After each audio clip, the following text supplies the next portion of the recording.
Hi friends, இன்றைக்கி என்ன video பார்க்க போகிறீங்கன்னா, என்ன வீடியோ? நம்ம லவ் ஸ்டோரி தான்.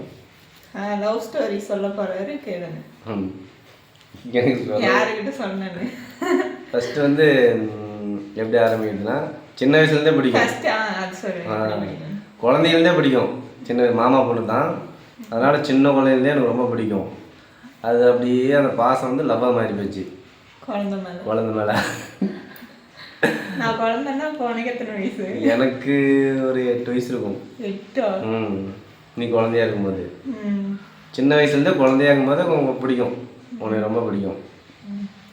அப்புறமேல உங்கள்கிட்ட வந்து உனக்கு ரொம்ப பிடிக்க ஆரம்பிச்சது நீ 9th படிச்ச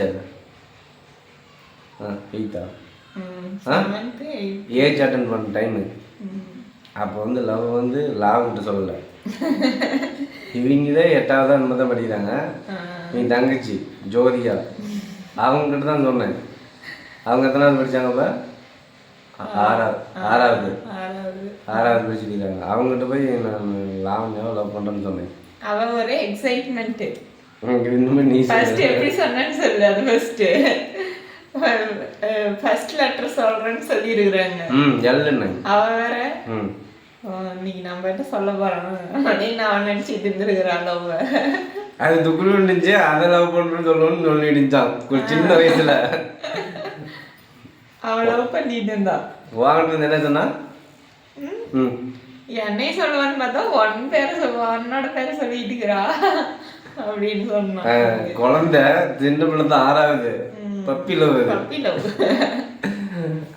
அதை இப்போ சொல்றா லாவு.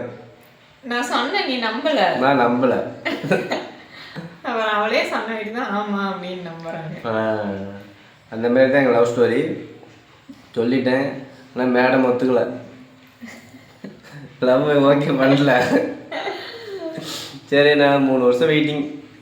சரி, லவ் ஒத்துக்கல, வரல போய் பா. ஆனால் ரொம்ப பிடிக்கும். என்னோட பர்த்டேக்கு சொல்லு. உன்னோட பர்த்டேவா? ஒரு பர்த்டே செலிப்ரேஷனு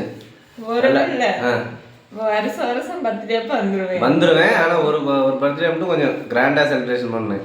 டான்ஸ் ஆடுற மாதிரி பலூன்லாம் வச்சு. கல்யாணம் ஆகிறதுக்கு ஒரு 2 மாதம் முன்னாடியே பலூன் வச்சு அதை செலிப்ரேட் பண்ணோம். அப்புறம் கல்யாணம் பண்ணணும்னு ஒரு இதுலேயே பொண்ணு கேட்டு தான் கல்யாணம் பண்ணணும். ஒரு வீடு பெரிய வீடாக கட்டிட்டேன். 20 அடியில் 30 அடி அகலத்தில் பெரிய வீடாக கட்டிட்டேன். ஏன்னா அப்போ நான் ரொம்ப கரண்ட்டு எதுவுமே கிடையாது. ரொம்ப தனி ஸ்டோரி தான். ரொம்ப ஏழ்மையாகவே தான் இருந்தோம்.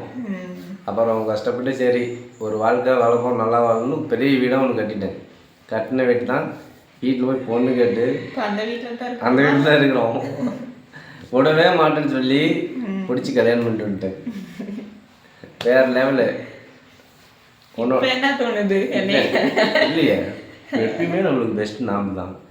நாம சந்தோஷமா இருந்தால் மற்றவங்களுக்கு மட்டும்தான் பிடிக்காது, நம்மளுக்கு பிடிக்கும். புரியுதா? எல்லாருமே சொல்றாங்க கல்யாணம். அப்படிலாம் இல்லை. நான் ஊருக்கு போனால் அவனுக்கு என்ன ஃபீல் ஆகும்? நான் ஊருக்கு ஒரு நாள் கூட விட மாட்டேன். விட்டேன்னா ஒரு நைட்டு இருப்பேன் ஊருக்கு போய். நான் அதனாலே வந்துடுவேன். விடுறதெல்லாம் இல்லை, ரொம்ப நாள்லாம் விட மாட்டேன். மற்றவங்க தான் நம்ம மேலே பார்த்து போடுறாங்க. நாங்களாம் என்னைக்கு பாருங்க எவ்வளோ ஜாலியாக தான் இருக்கோம். எங்களை பார்த்தா போதும், வேறு யாரையுமே பார்க்க தேவையில்லை. மற்றவங்க எங்களை பார்த்தே தான் பொறாமல் எல்லாமே போடுறாங்க. நாம் யார் மேலேயும் பொறாமல் போடுறதில்ல. நம்மளுக்கு என்ன அழகான மனைவி போதும். இது அழகு இல்லையா? எனக்கு இந்த லைஃபே போதும், யார் என்னமோ நினச்சிட்டு போகணும். ஓகேவா? Love you too. Bye. Bye. அவளதான் வீடியோ முடிச்சுட்டியா? இன்னும் பேசு 4 நிமிஷம்.